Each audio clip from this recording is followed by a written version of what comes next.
Bienvenue à tous dans Cordialement, le podcast où on parle des sujets qui me tiennent à cœur et qui nous tiennent à cœur dans une ambiance chaleureuse, conviviale. Je suis Indies, votre hôte, et chaque semaine, nous plongerons ensemble dans des conversations sincères, des témoignages inspirants, des réflexions profondes sur la vie et des relations, et tout ce qui fait notre quotidien. Donc que vous soyez en voiture, dans le métro, dans les transports, bref, détendez-vous, prenez un café et installez-vous confortablement pour un échange authentique.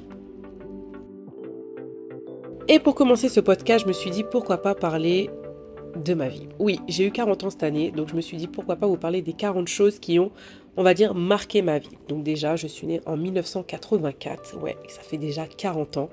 Et j'ai grandi dans une famille quand même assez soudée. Mes parents ont divorcé assez tôt.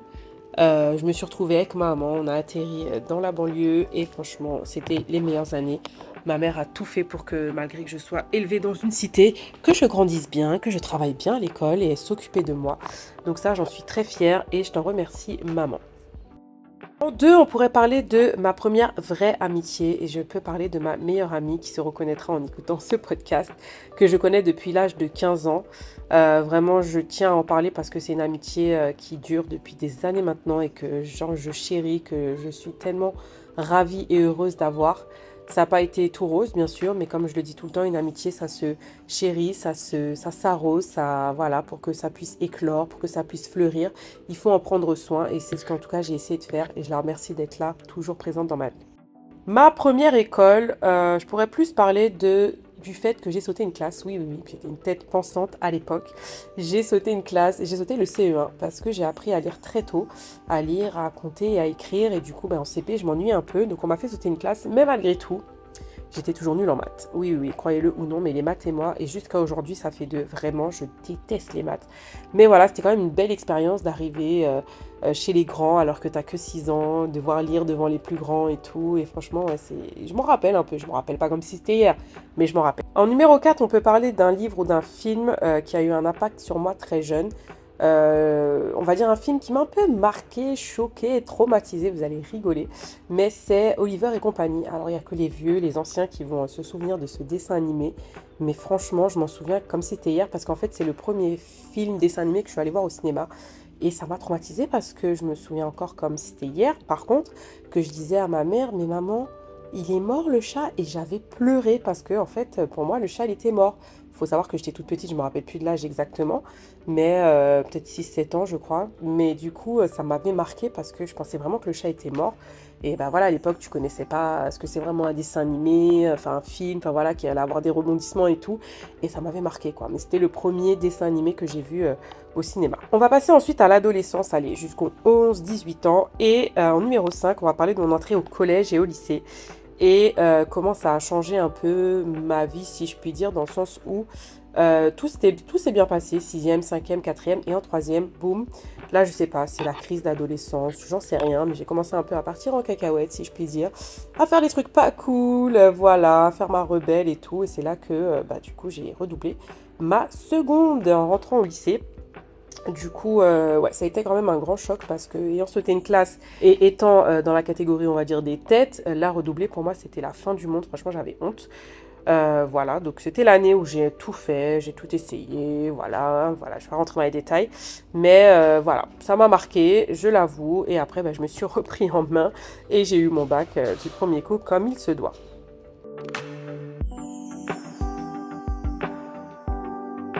Alors en 6, on peut parler de ma première passion, une activité ou un hobby qui a marqué cette période, mais ça a commencé quand même un peu plus jeune, c'est que j'ai fait du basket. Et j'adore le basket, j'adorais ça. Enfin en tout cas à l'époque, maintenant c'est vrai que je le regardais moins, mais j'ai commencé le basket je crois à l'âge de 7 8 ans. Et j'ai dû arrêter après au lycée puisque du coup par rapport aux entraînements ça devenait un peu compliqué à gérer au niveau de l'école et les entraînements. Donc ouais, j'étais un peu dégoûtée, mais du coup c'est le sport qui m'a permis aussi de m'affirmer, de comprendre ce que c'est un sport d'équipe. Et voilà, j'étais toujours fan de Jordan, enfin toutes les équipes à l'époque, Charlotte Hornets. Je voulais absolument avoir toutes les dernières baskets, mais à l'époque forcément ma mère ne pouvait pas. Mais bon, c'est pas grave, dans mon agenda je mettais toutes les photos et tout, mais c'est vraiment un sport qui a marqué mon esprit. C'est vrai que je l'ai moins suivi les années d'après. Il n'est pas trop tard pour reprendre, mais voilà, ça restera toujours mon sport. En 7, une histoire d'amour qui a laissé une sorte d'empreinte sur ma vie. C'est pas une empreinte, mais c'est, on va dire, les premiers amours, voilà. Je me souviendrai toujours de mon premier amoureux, je sais pas si c'est le cas pour vous, mais mon premier amoureux s'appelait Aurélien, c'est jamais si tu passes par là. Et voilà, tu vois, je sais pas pour vous, mais moi je m'en souviens encore, et c'était tout doux, c'était mignon, les premiers bisous, les premiers émois, donc voilà, j'étais jeune, hein, CM2, enfin voilà, c'était très puéril, très mignon, très doux, mais j'avoue que ça m'a marqué quand même, c'était chou. Euh, C'était mon premier amour, ça m'a laissé quand même des émois. Je crois que je l'ai revu des années après, c'était marrant, comme ça, ou je l'ai eu sur Facebook, je sais plus, mais voilà, c'était drôle. En huitième position, on peut parler d'un événement marquant, quelque chose qui a, on va dire, un peu changé ma vie. On va dire c'était mon premier voyage. J'ai partais déjà en colo très jeune, dès l'âge de 6 ans. Donc ça, c'était vraiment une expérience super. Et merci maman, parce que je pense que ce qui m'a permis aussi d'être moins timide, d'aller vers les gens, d'être sociable, et ce qui fait la personne que je suis aujourd'hui. Mais mon premier voyage, donc j'avais 14 ans, c'était en 98. Et oui, vous dites 98, c'était pendant la Coupe du Monde, la célèbre Coupe du Monde où la France a eu sa première étoile. Et moi, j'étais en Espagne et franchement, c'était un super moment. Donc voilà, c'était cool, hein. Vous connaissez les colonies de vacances à 14 ans, on fait forcément des conneries. Mais je me rappelle comme c'était hier, c'était vraiment génial. J'avais aussi mon petit copain. Voilà, c'était mon premier voyage, quoi, un peu comme une grande à l'étranger. Alors déjà, je parlais, bon, on parlait un peu espagnol, mais pas plus que ça. Donc c'était drôle et tout. Et puis bien, du coup, nous, on était les seuls à soutenir la France puisque les Espagnols soutenaient le Brésil. Donc c'était drôle. Je me souviens qu'on avait fait un drapeau avec écrit Una victoria para entrar en la leyenda. Je vous jure, je me rappelle comme si c'était hier, une victoire pour entrer dans la légende. Et du coup, on a gagné. Et franchement, c'était génial. Mais vraiment, ce voyage était vraiment beau. C'est aussi la première fois que j'allais en Espagne, que j'ai découvert le sud de l'Espagne, Séville, Cordoue, Malaga. Enfin voilà, c'était génial. Donc mon premier voyage, ouais, je me rappelle comme si c'était hier. Et ça, ouais, c'est ce qui m'a aussi permis d'aimer les voyages. C'est un peu à la période des jeunes adultes, 19-30 ans, et en numéro 9, on peut parler de l'impact de vivre seul ou en colocation pour la première fois. Alors, on va dire que j'ai vécu seule un peu plus tard, je crois que c'était vers 26 ans, mais du coup, j'ai eu mon premier copain à 20 ans, et c'est vrai que je faisais un peu des allers-retours entre chez lui et, euh, et chez moi. Et c'est ce qui m'a permis un peu de comprendre ce qu'était une relation, d'avoir un copain, de tenir un peu une maison. Donc c'était pas vraiment, oui, on vivait pas vraiment ensemble, mais voilà, ça m'a un peu permis de grandir, de passer un nouveau step. Et la première fois que j'ai vécu seule, ça s'est très bien passé en fait, parce que je pense que ma mère m'a élevée de cette façon à être toujours autonome et indépendante. Donc du coup, j'ai jamais eu vraiment de problème, en tout cas niveau émotionnel, forcément, financièrement en haut, c'est beaucoup plus dur. C'est là où tu te rends compte que vraiment, tu dépends de toi-même et que tu fais tes cours toute seule, tu dois faire à manger toute seule, tu dois penser à tout. Mais franchement, c'était génial. J'ai vraiment pas eu de problème avec ça. Colocation, j'en ai pas vraiment fait parce que j'avoue, j'aime pas trop ça. Moi, j'aime bien avoir mon indépendance. Mais voilà, c'est quand même bien passé. En numéro 10, on va parler de mes études supérieures, la formation qui a eu un grand impact dans ma vie. Alors, il faut savoir que j'ai eu un bac L et ensuite j'ai fait une licence de lettres, c'est comme ça qu'on appelait ça à l'époque, un DUG et une licence. Et alors, sur un impact un peu positif et négatif dans le sens où j'ai eu ma licence, donc à la base je devais être professeur des écoles, mais j'ai raté le concours deux fois à cause des maths, toujours. Et l'année d'après, ils ont créé ce qu'on appelait la licence lettres communication.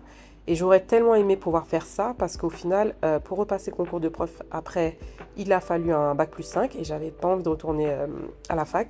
Et si j'avais fait communication, aujourd'hui, je serais un peu plus calée dans tout ce qui est communication, les logiciels aussi, les traitements de texte, etc. Parce qu'en fait, en lettres, c'était super. Donc, tu apprends à parler français, tu écris le français, tu apprends l'ancien français, le latin, ce que tu veux.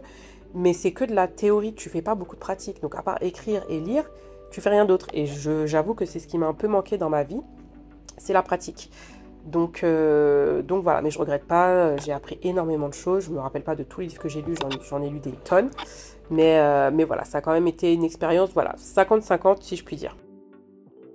En numéro 11, on peut parler de mes différents travails, parce qu'on ne peut pas dire travaux, puisque c'est différents travails. Il faut savoir quand même que j'ai commencé à travailler tôt.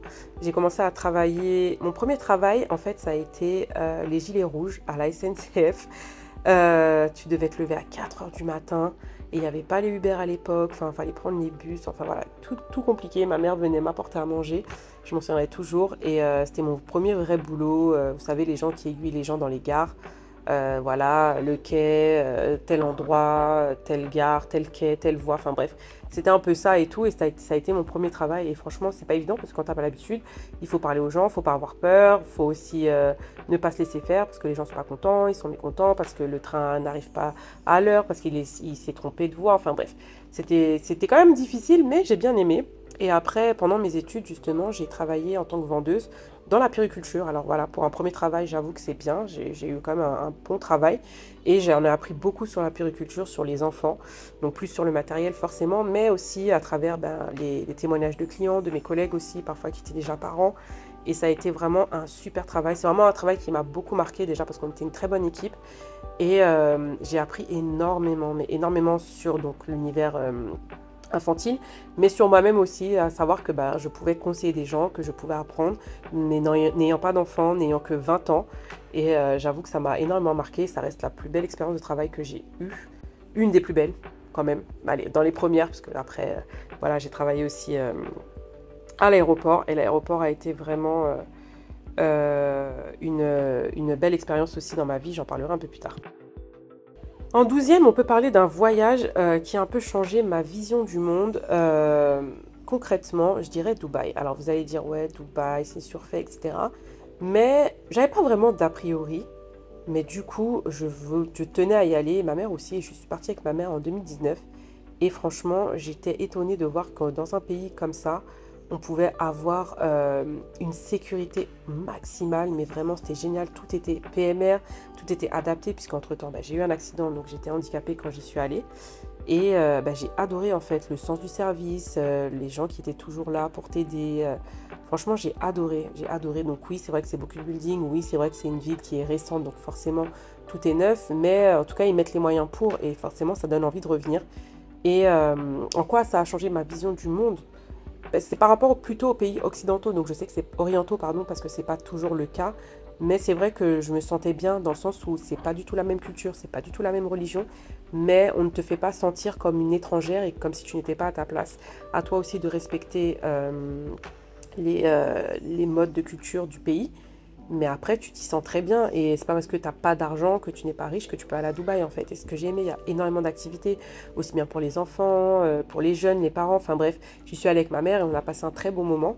Donc j'avoue que ouais, ça m'a beaucoup surpris et j'ai adoré et j'espère qu'un jour j'y retournerai. En 14e position, on peut parler d'un fait marquant, un revers qui m'a appris une leçon importante dans ma vie, forcément c'est mon accident. Voilà, j'ai eu mon accident le 1er mars 2014 et forcément ça m'a laissé une empreinte à vie puisque voilà, toute ma vie je serai handicapée. Mais c'est surtout que ça m'a... Alors j'étais déjà quelqu'un qui était quand même carpe diem, voilà, qui aimait célébrer la vie, un peu vivre le moment présent. Je pense pas que j'étais quelqu'un qui me plaignait beaucoup, il faudrait que je m'en rappelle, mais voilà, je suis capricieuse, ça c'est sûr. Hein. Mais voilà, ma mère m'a toujours appris en tout cas à essayer de se satisfaire de ce qu'on a, c'est pas forcément toujours évident. Et forcément après mon accident, et depuis 10 ans, je chéris chaque jour, chaque moment, vraiment tout ce qui se passe dans ma vie, de voir mes amis, ma famille se marier, avoir des enfants, voilà, être en vie en fait, c'est génial en fait, je suis tellement heureuse et je peux dire que c'est vraiment un fait marquant de ma vie. Maintenant, côté leçon, forcément, voilà, hein, il faut pas boire quand on est au volant, ça c'est sûr. Maintenant, entre le faire, le dire et voilà, je peux dire que je l'ai déjà fait. Et malheureusement, c'est pas moi qui ai créé l'accident parce que c'est pas moi qui conduisais. Mais voilà, on sait qu'il ne faut pas boire au volant, c'est important. Que votre vie peut changer surtout, c'est plus ça, que du jour au lendemain, votre vie peut changer. J'allais en soirée et le lendemain, je me retrouvais dans le coma à l'hôpital. Donc c'est super important de dire que il faut profiter de chaque moment. Et je le dis tout le temps, je le répète tout le temps sur mes réseaux. Mais je vous jure, c'est important. Enfin, on croit qu'on est invincible, mais on l'est pas en fait. Donc pour X raisons. Pour X raisons, tu sais pas demain ce qui peut se passer. Regardez, on a eu le Covid, les gens sont morts. Donc pour moi, c'est vraiment très important de chérir chaque moment et d'essayer de construire son bonheur avec ce qu'on a. Donc c'est bien aussi d'aller chercher ailleurs, mais déjà avec ce que tu as, essaye vraiment de vivre avec et de t'en contenter. Et je vous jure, quand vous avez cette vision-là, waouh, maintenant il faut aller chercher aussi un peu un peu sa chance, un peu, voilà, si tu as envie de voyager, bah, économise pour ça, vous voyez ce que je veux dire.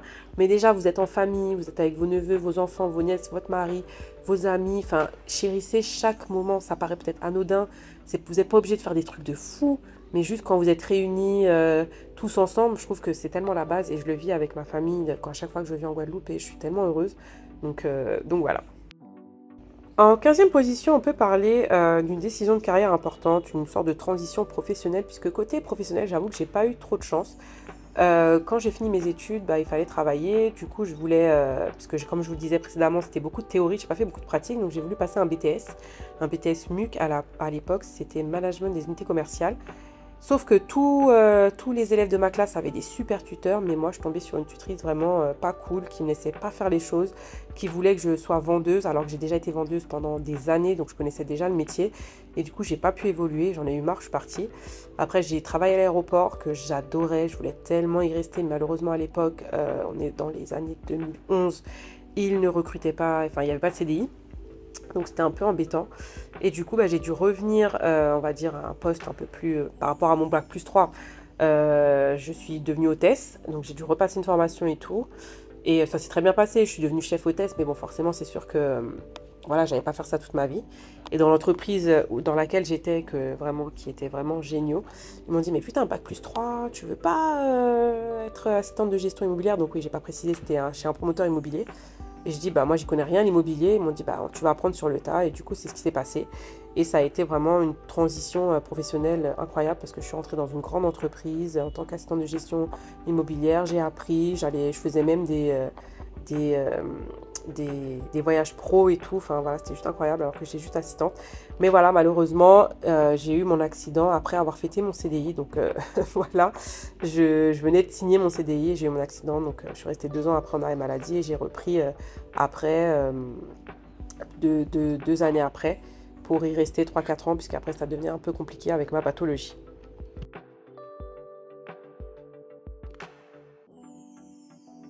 On passe maintenant à l'âge adulte, le 31-40 ans, parce qu'on y arrive, ça y est.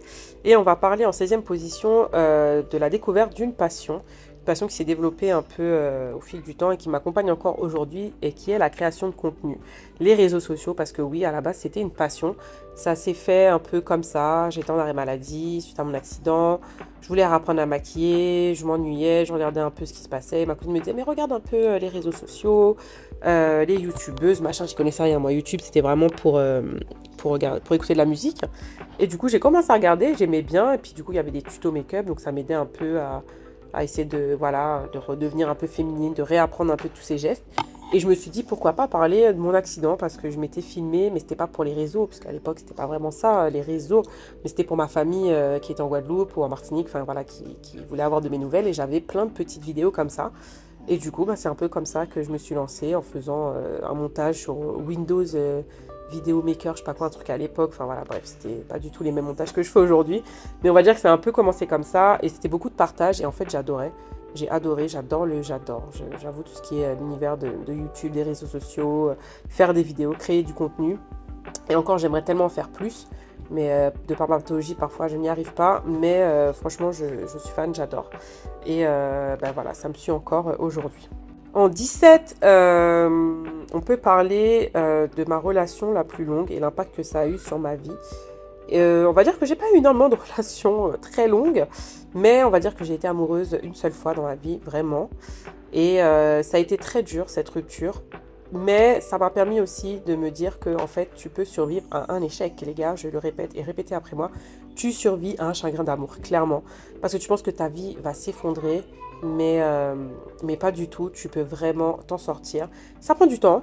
Voilà, cette relation m'a permis aussi de me dire que, ok, c'est vrai que j'aime l'amour, je serai toujours amoureuse de l'amour, mais de ne pas me mettre dans des états pour ça, parce que je me souviens que j'avais beaucoup perdu de poids, j'avais maigri, c'était horrible. Mais du coup, ben, après, pour les prochaines relations, donc ça a toujours été dur. À chaque fois que tu quittes quelqu'un que tu aimes ou la personne te quitte, ça fait mal. Mais tu relativises un peu plus et encore plus aujourd'hui. Donc voilà, je ne citerai pas de nom, mais ça a été quand même... ça a eu un impact énorme quand même dans ma vie. En 18e position, on peut parler des enfants. 31, 40, c'était la période où je me suis dit que j'allais avoir des enfants. Et ben, j'en ai toujours pas. On est à mes 40 ans. Ben, je vais dire à l'aube de mes 40 ans, pas du tout, parce que je les ai là depuis 6 mois, 8 mois, 7 mois même. Et voilà, ça fera l'objet d'un podcast. On en reparlera, mais c'est vrai que ça a été quand même dur parce que je voyais les années passer et me dire que bah, j'ai pas eu, j'aurais peut-être pas, voilà, c'est un peu compliqué. Du coup, voilà, ça a été un peu dur. J'en reparlerai dans un prochain podcast. En 19e position, on peut parler d'un tournant de santé. Donc ce moment où j'ai dû affronter des défis de santé, donc forcément l'accident en lui-même, ça c'est sûr, et j'en reparlerai aussi dans un autre podcast. Mais c'est surtout le fait que quand j'ai repris le travail, c'est là où je me suis rendu compte que ma vie allait... Enfin, je m'en étais rendu compte un peu avant, mais forcément, tu reviens sur ton lieu de travail. Tu vois qu'en fait, ta vie a changé parce que ben, tu dois avoir un poste adapté. Je devais travailler à mi-temps thérapeutique parce que mon handicap ne se voit pas, mais j'ai aussi beaucoup de problèmes de concentration, de fatigue, dû au traitement, dû à la pathologie parce que c'est neurologique. Et en fait, tu te rends compte que ben, tu n'es plus comme avant. Et j'avoue que ça a été dur. Ça a été très dur parce que ben, tu as quand même cette motivation, tu as envie de faire les choses, mais ton corps ne suit pas et tu ne peux pas aller plus loin. Donc voilà, c'est pas comme si tu te dis vas-y, vas-y, vas-y. Oui, tu te dis vas-y, mais ton corps de toute façon ne va pas suivre. C'est comme quelqu'un qui est en fauteuil roulant, qui ne marche pas, bah, il pourra se dire je veux marcher, je veux marcher, je veux marcher, il ne va pas marcher. Bah, c'est un peu près la même chose pour moi. Et ma pathologie, et ça a été dur. Et c'est pour ça qu'en 2020, juste avant le Covid en plus, j'ai décidé de quitter mon travail parce que je n'y arrivais plus. J'arrivais plus à suivre les dossiers, surtout que j'étais pas là tous les jours, donc c'était vraiment compliqué. Et surtout, me dire que j'avais aussi des obligations de santé. Je devais aller à l'hôpital, je devais faire de la rééducation. J'ai été hospitalisée une fois pendant cette période, pendant un mois. Donc imaginez que tu dois quitter ton travail pendant un mois parce que tu dois retourner à l'hôpital. Les piqûres, enfin tout le à côté qui fait que il faut jongler entre les deux et c'est vraiment pas évident.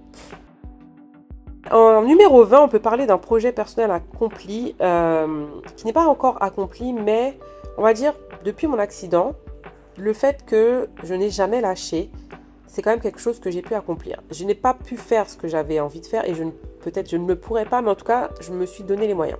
Je m'explique. Déjà dans la création de contenu, je ne pensais même pas aller aussi loin, avoir autant de followers parce que voilà, de base, c'était juste pour le kiff et le partage. Donc c'est vrai que maintenant, j'ai des rémunérations, je suis rémunérée, j'ai des collaborations rémunérées plutôt. Et du coup, je suis devenue chroniqueuse à la radio. Donc voilà, ça c'est juste énorme. C'était pas un projet de vie, mais c'est vrai que c'est quelque chose qui m'intéressait, que ce soit la télé ou la radio. Parce que voilà, je fais déjà des vidéos YouTube, j'aime bien parler devant la caméra, je suis quand même plutôt à l'aise. Et du coup, quand on m'a proposer cela, j'étais juste heureuse et je me dis waouh, dans ma situation quand même j'arrive à faire autant de trucs et ne serait-ce quand même là avec la création de contenu, j'ai quand même pu aller à New York, j'ai été à des événements, enfin franchement j'ai collaboré avec beaucoup de marques et j'avoue que je pensais pas faire tout ça, donc c'est pas vraiment un projet personnel dont j'ai toujours rêvé, mais avec ma pathologie et ce qui s'est passé au début je faisais vraiment ça pour le plaisir, du coup que ce soit devenu un peu un travail, ça c'est un kiff total.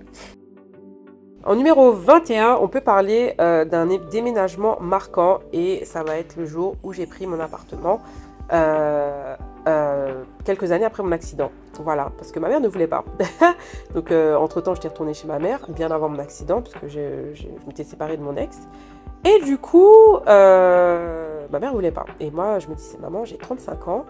Je sais que j'ai un handicap, ce ne sera pas tous les jours facile, mais voilà, j'ai quand même envie d'être chez moi. Voilà, j'ai quand même eu de la chance dans mon malheur, je peux quand même faire des choses par moi-même, je peux être autonome.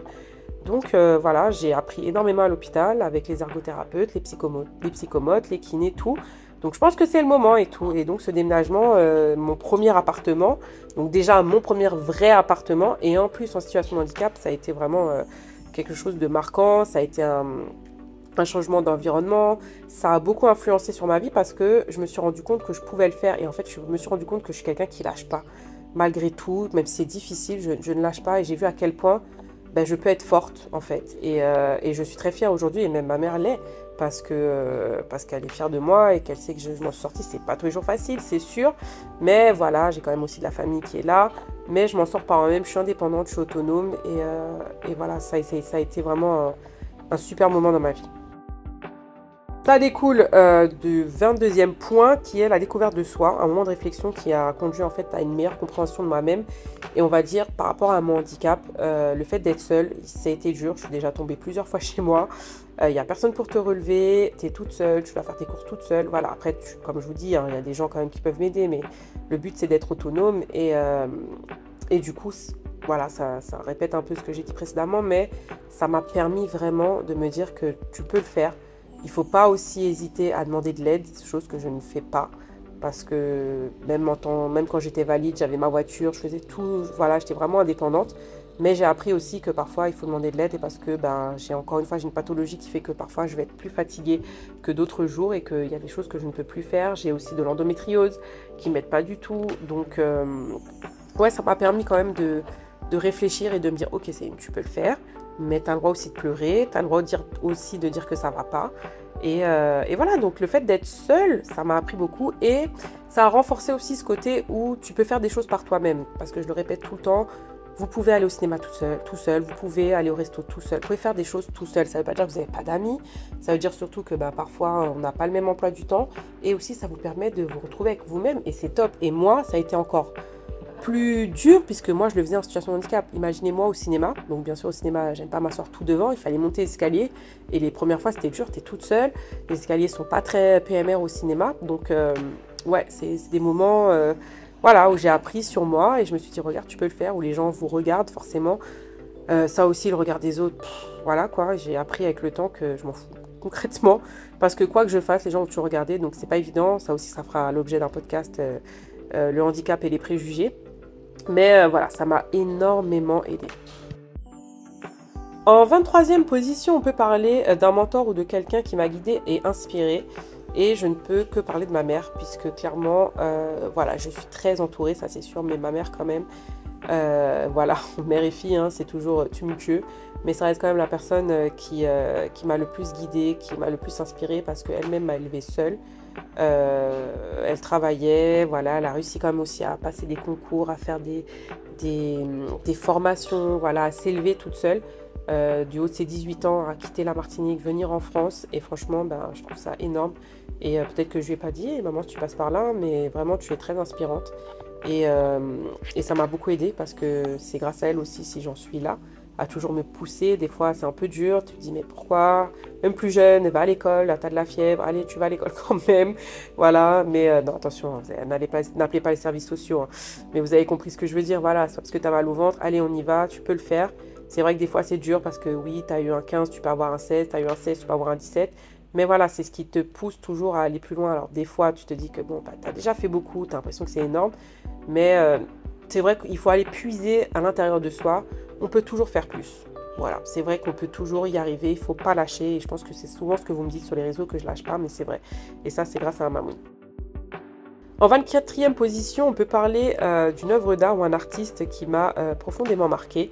Et ce sera en littérature parce que, comme je vous l'ai dit, j'ai une licence de lettres. J'aime lire. C'est vrai que je lis beaucoup moins qu'avant parce que, par ma pathologie, j'ai du mal à me concentrer.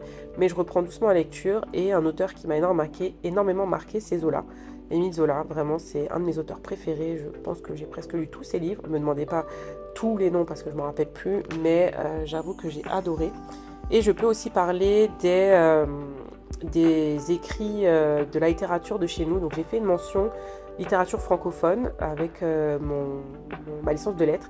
Et c'est là aussi où j'ai appris, où j'ai découvert beaucoup d'auteurs noirs, que ce soit africains, que ce soit antillais, forcément Aimé Césaire, mais Raphaël Confiant, mais ça c'est ma mère aussi qui m'a mis dedans.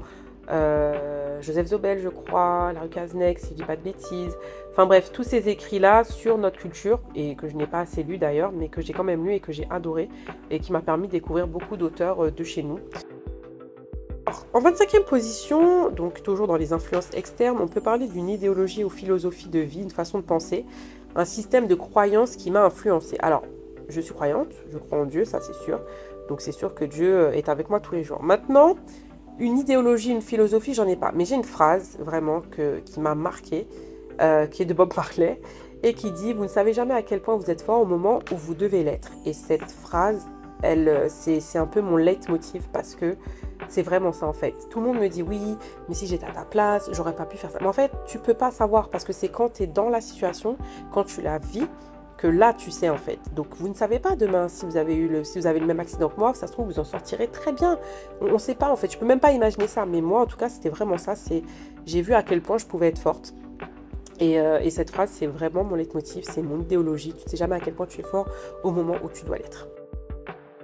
Un événement historique durant ces 40 années, pourquoi je dis 30, j'en enlève 10, il n'y en a pas vraiment, mais c'est vrai que le Covid, ça m'a marqué quand même, parce que, en fait, personne s'est dit qu'un jour, on allait rester, on allait être obligé de rester chez soi. Et ça a été dur parce que je venais d'emménager, et du coup, je suis restée seule. Donc, 2019, voilà, 2020, tu es obligé de rester chez toi, tu es seule. C'est pas évident, quoi. Donc, même si tu aimes vivre seule et que tu as l'habitude de vivre seule, c'est vraiment pas évident. Donc, au début, ça allait, parce que je revenais de Guadeloupe, justement. Et après, j'avoue, ça a été quand même très dur. Donc, heureusement qu'on est à l'ère des téléphones portables, des vidéos, des visios, etc. Parce que sans ça, je pense que j'aurais pas tenu. Et des réseaux sociaux aussi, bien sûr, parce que les challenges, les trucs, donc voilà, ça paraissait bête pour les gens, mais franchement, c'était cool de pouvoir faire ça à distance. Mais ça m'a énormément marqué, et aussi parce que des gens mouraient, en fait. D'une chose qu'on croyait que c'était la grippe, quoi, et les gens mouraient, et en fait, les vidéos qui tournaient sur les gens qui étaient en réanimation, tout ça, ça m'a un peu traumatisée, puisque moi-même, j'ai fait de la réanimation. Donc, je sais pas si ça a vraiment sa place en tant qu'événement historique, mais c'est quand même quelque chose qui m'a marqué au niveau mondial. En numéro 27, on peut parler d'un mouvement social, une cause pour laquelle j'aurais aimé être plus engagée. C'est, alors, je sais pas si on va appeler ça la cause du handicap, mais vraiment. Mais c'est ce que je fais, mais c'est pas encore assez. Dans le sens où, avant de pouvoir en parler, il fallait que je sois bien déjà avec moi-même et en phase avec mon handicap. Et c'est quelque chose qui me tient à cœur parce que je reçois beaucoup de messages de votre part, ceux qui m'écoutent, ceux qui me suivent sur les réseaux. Et je vois à quel point c'est dur pour certains de vivre avec un handicap parce que parfois ce sont les proches qui ne comprennent pas, forcément les gens à l'extérieur et tout. Et que du coup, j'arrive quand même à vous aider dans le sens où vous trouvez que j'ai confiance en moi. Mais c'est quelque chose qui a pris du temps. Donc ça aussi, j'en reparlerai dans un autre podcast. Ça s'est pas fait en un jour. Ça fait quand même 10 ans que j'ai eu mon accident. J'ai galéré, je lutte encore. Mais je veux dire, pour en arriver là où j'en suis aujourd'hui, ça a été vraiment un cheminement. Et j'aimerais vraiment être encore plus engagée et pouvoir encore plus vous aider. Maintenant, je suis prête parce que je vais mieux et je suis plus en phase. Donc c'est une cause vraiment qui m'intéresse parce que même ici en Guadeloupe, en Martinique, aux Antilles, c'est pas très PMR, les gens ne comprennent pas toutes les formes de handicap, les gens se garent sur des places handicapées, pour eux c'est rien, ils se rendent pas compte qu'en fait ça peut desservir beaucoup de gens. Donc voilà, j'aimerais en tout cas être plus engagée et de toute façon ça continue et restez connectés. En 29e position, donc on rentre dans la 6e phase un peu de ces 40 ans, 40 choses que j'ai apprises, 40 faits sur moi. On passe au moment de réflexion et en 29e position, on peut parler de ce moment de solitude, cette période où j'ai été seule et ce que j'en ai retiré. On va plutôt se dire le moment où j'ai compris que j'allais être handicapée parce que les premiers temps, donc 6 mois après mon accident, j'étais encore en hôpital de rééducation et on va dire que je faisais un peu ce que les gens me disaient de faire. On m'avait proposé des antidépresseurs, j'ai dit non. Clairement pas. Et voilà, je subissais un peu. J'étais pas encore consciente de ça. Et un jour, j'étais à l'hôpital, je m'en souviendrai très bien. J'avais une chemise de nuit, je marchais dans les couloirs. Là, je marchais déjà avec ma canne. Et j'ai commencé à pleurer, mais à pleurer tellement qu'une infirmière est venue me voir, elle m'a dit mais alors, t'as une peine de cœur et tout, mais pas du tout. C'est qu'en fait, je me suis rendu compte que ma vie allait changer. Et ce petit moment de solitude là qui a été très dur et tout, j'en ai parlé avec la psychologue puisque forcément j'étais suivie et Dieu merci, aller voir un psychologue, c'est très important. Ça m'a permis de comprendre que mon corps allait changer, que ma vie allait changer, que je devais faire le deuil aussi de certaines choses et c'était pas évident et c'était un vrai moment de solitude mais qui m'a permis aussi de comprendre et de me dire ok bon, tu voulais pas d'antidépresseur mais c'est quand même une dépression, t'as pas le choix. C'est une petite béquille, c'est peut-être pas toute la vie, voilà, mais ça va t'aider. Et c'est ce qui m'a permis d'avancer, en fait, de me dire, là, ok, t'as touché le fond, là, ça va pas, là, ça y est, tu te rends compte que ta vie va changer, là, il faut t'aider, il faut te faire suivre, il faut voir un psychologue, il faut prendre ce qu'il faut. Et aujourd'hui, je regrette pas du tout parce que c'est ce qui m'a... Voilà, c'était un maillon de plus dans la chaîne qui me permet d'avancer. C'est pas super, vous avez compris ce que je veux dire.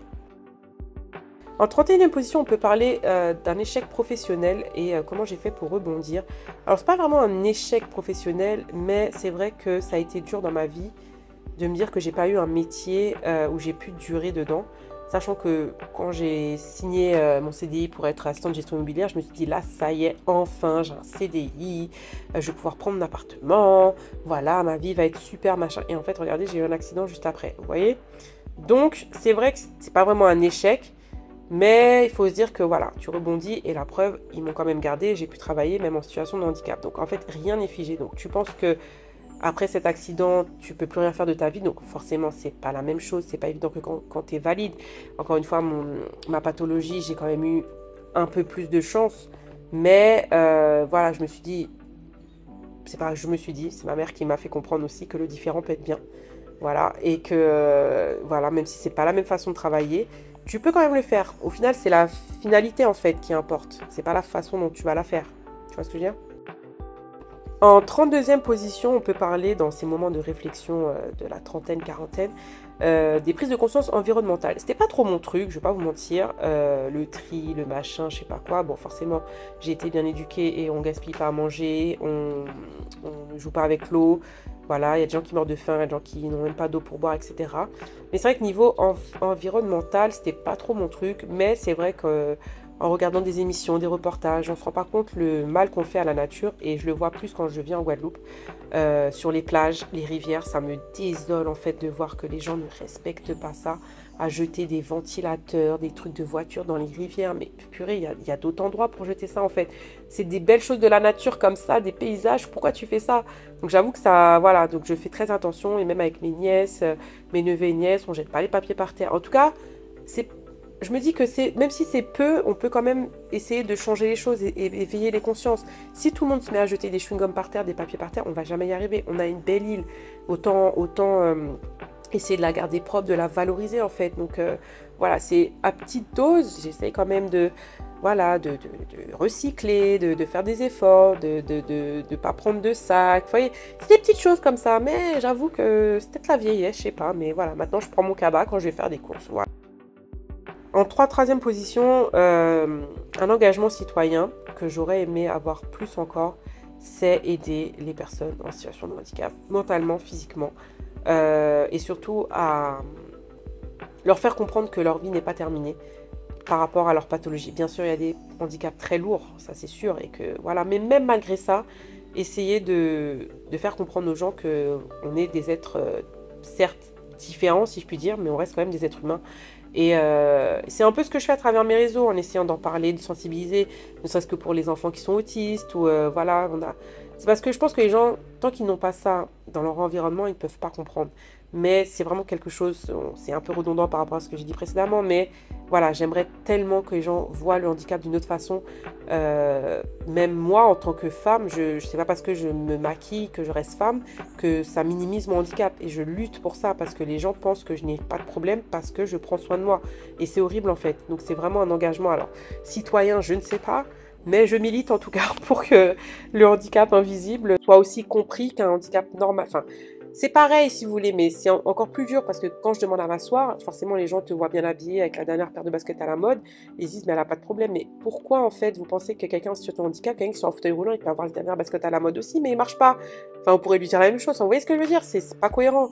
Donc c'est vrai que je milite énormément pour ça et je vais continuer parce que je veux montrer que, voilà, vous voyez, aujourd'hui, je fais énormément de choses. Je vais à des événements, je couvre des événements, j'interviewe des gens. Enfin, voilà, et pourtant, je suis en situation de handicap. Donc, c'est vrai qu'on me regarde au début bizarrement. On dit, c'est qui cette fille-là avec la canne à la Dr House? Mais après, ben voilà, on se dit, ben, elle a un handicap.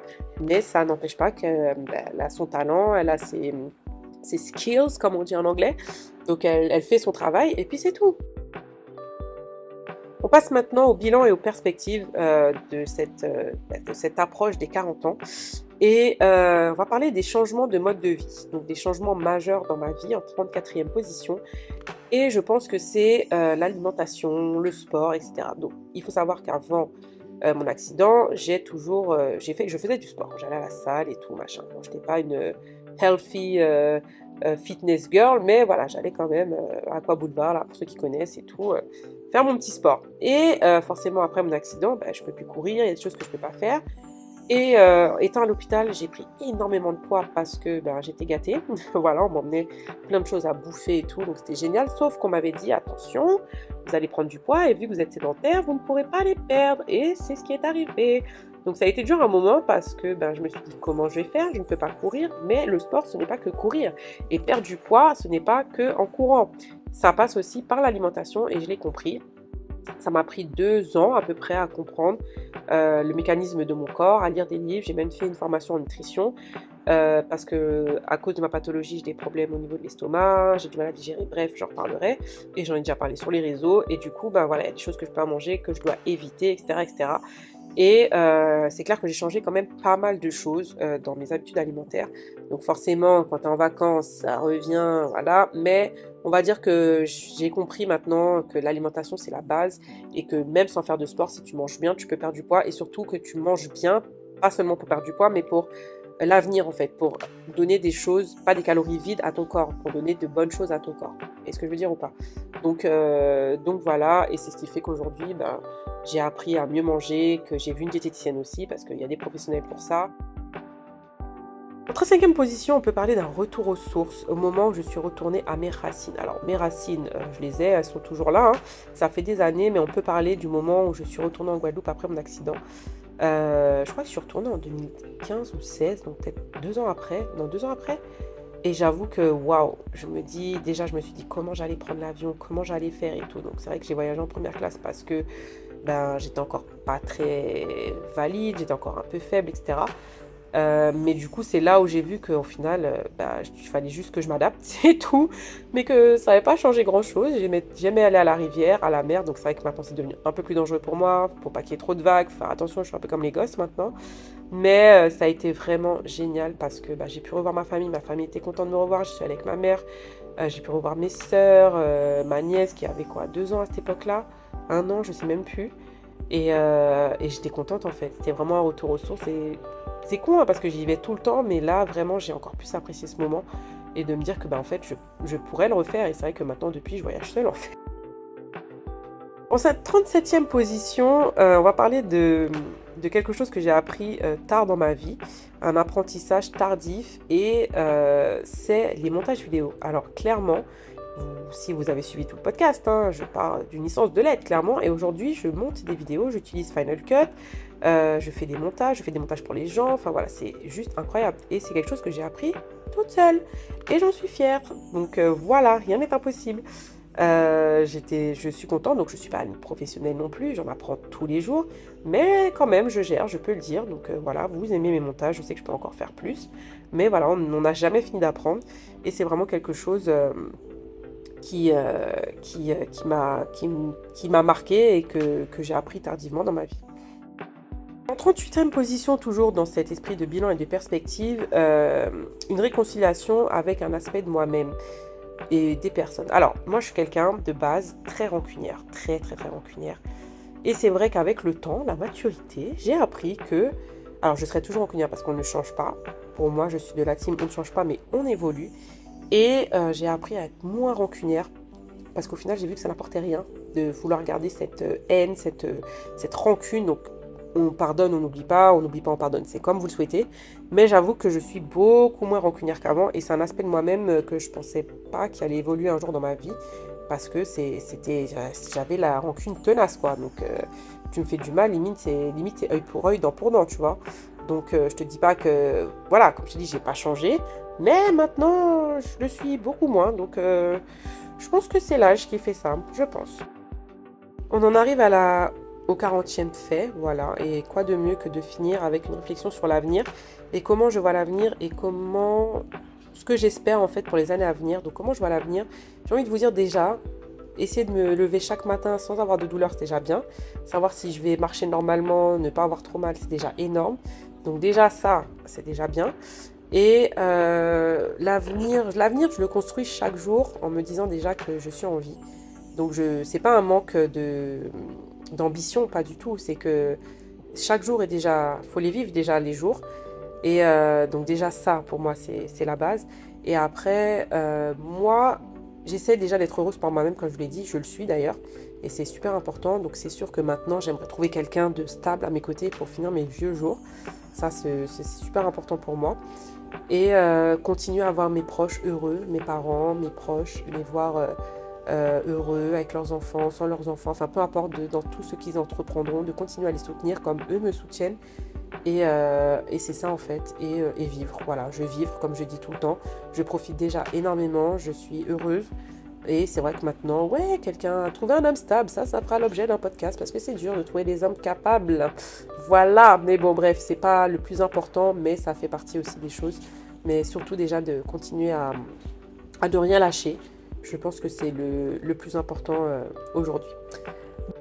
Voilà, j'espère que ce podcast qui était un peu long vous a plu sur mes 40 ans, 40 choses que j'ai faites, 40 choses que j'ai apprises. N'hésitez pas à liker, partager, je ne sais pas trop comment ça marche dans les podcasts, les étoiles, bref, je suis un peu plus rodée là, c'est mon tout premier. En tout cas, je vous remercie beaucoup d'avoir écouté ce podcast cordialement. Bye Indies!